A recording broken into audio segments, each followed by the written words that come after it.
Comparison operator are used to compare two values or variables.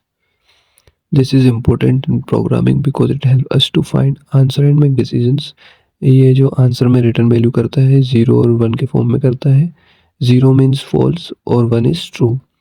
और इन values को Boolean values कहा जाता है. और बुलियन डाटा टाइप्स जो है वो हम आगे के चैप्टर में ये कुछ लिस्ट है कंपैरिजन ऑपरेटर की. देखते हैं मैंने जैसे कि इक्वल टू है x equal to Y example, जो कि रिटर्न वैल्यू करेगा 1 if the values are equal. मतलब x और y अगर बराबर होगा तो रिटर्न वैल्यू करेगा 1, नहीं तो फॉल्स करेगा, 0 रिटर्न 0 करेगा.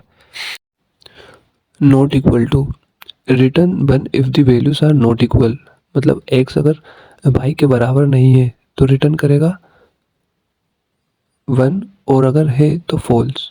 Greater than return 1 if the first value is greater than second one. जैसे कि 5 इज़ ग्रेटर देन 4 तो रिटर्न करेगा 1, क्योंकि ये वैल्यू ग्रेटर है 5 से. जैसे कि 5 बड़ा है 4 से. अब less than x is less than 5, return 1 if the first value is less than the second value. जैसे कि 4 इज़ लेस देन 5 तो रिटर्न करेगा 1, क्योंकि 4 5 से छोटा है. ग्रेटर देन और equal to return 1 if the first value is greater than और equal to the second value.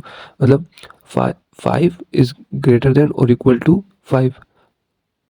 Less than और इक्वल टू मतलब उससे छोटा और बराबर. रिटर्न 1 करेगा अगर फर्स्ट वैल्यू बड़ी है और इक्वल है सेकंड वैल्यू के तो. और लेस देन और इक्वल टू रिटर्न 1 अगर फर्स्ट वैल्यू लेस देन है और equal to the second value है तो. मतलब उसके बराबर फर्स्ट पे दूसरी के लेस देन और उसके बराबर हो तो 1 रिटर्न करेगा. लॉजिक ऑपरेटर्स की बात करें तो लॉजिक ऑपरेटर्स क्या करते हैं, वो अलग अलग वेरिएबल्स के बीच में लॉजिक बनाते हैं अलग अलग कंडीशंस देकर. जैसे कि फर्स्ट ऑपरेटर हो गया हमारा एंड ऑपरेटर.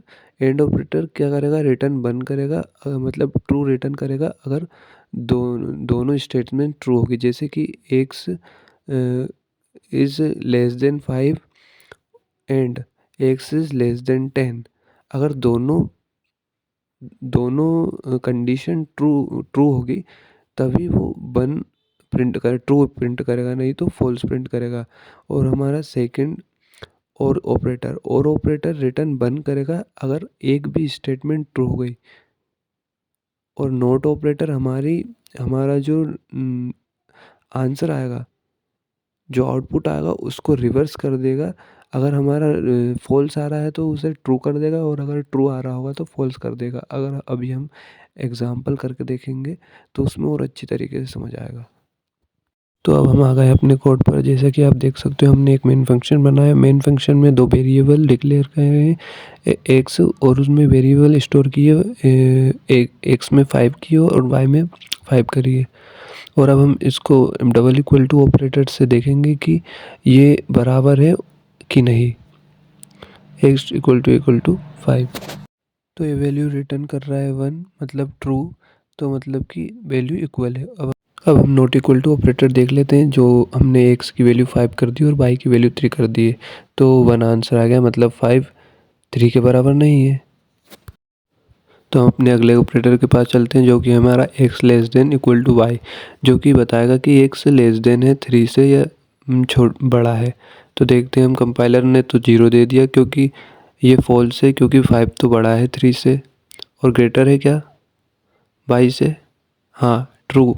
इसने रिटर्न 1 कर दिया क्योंकि 5 तो बड़ा है 3 से. हमने दोनों ऑपरेटर देख लिए, लेस देन इक्वल टू और ग्रेटर देन इक्वल टू. अब हम आ चुके हैं लॉजिकल ऑपरेटर पर. लॉजिकल ऑपरेटर पर सबसे पहले हम देखेंगे एंड ऑपरेटर, जिसमें हमने x की वैल्यू 5 ली है, y की वैल्यू 3 ली है, और कंडीशन लगाई है x is greater then 3 and x is less than 10 है. तो हम रन करवा के देखेंगे तो हमारा आंसर आया है 1. हाँ, क्योंकि 5 ग्रेटर देन 3 हो और 5 लेस देन 10 है, तो हमारी कंडीशन दोनों सही है, तो ट्रू आ गया. अब हमने x की वैल्यू 10 कर दी और कंडीशन लगा दी x बड़ा है 3 से और x लेस देन है छोटा 10 से छोटा है, तो रिटर्न 0 कर रहा है क्योंकि x तो बड़ा है 3 से. अगर मैं x की वैल्यू कर दूँ 3, चलो 4 कर देता हूँ. 4 कर दी और कंडीशन लगा दी x is less than greater than 3 और x इज़ लेस देन 10, तो हमारी आंसर आया 1, क्योंकि ये दोनों कंडीशन को सेटिस्फाई कर रहा है. अब हम और ऑपरेटर की बात कर ले तो रिटर्न बन करेगा अगर एक भी स्टेटमेंट इसकी सही हो गई। तो एक्स हमारा 5 है बाई एक्स हमारा 5 है और कंडीशन दी है एक्स इज ग्रेटर देन 3 और एक्स इज लेस देन 4।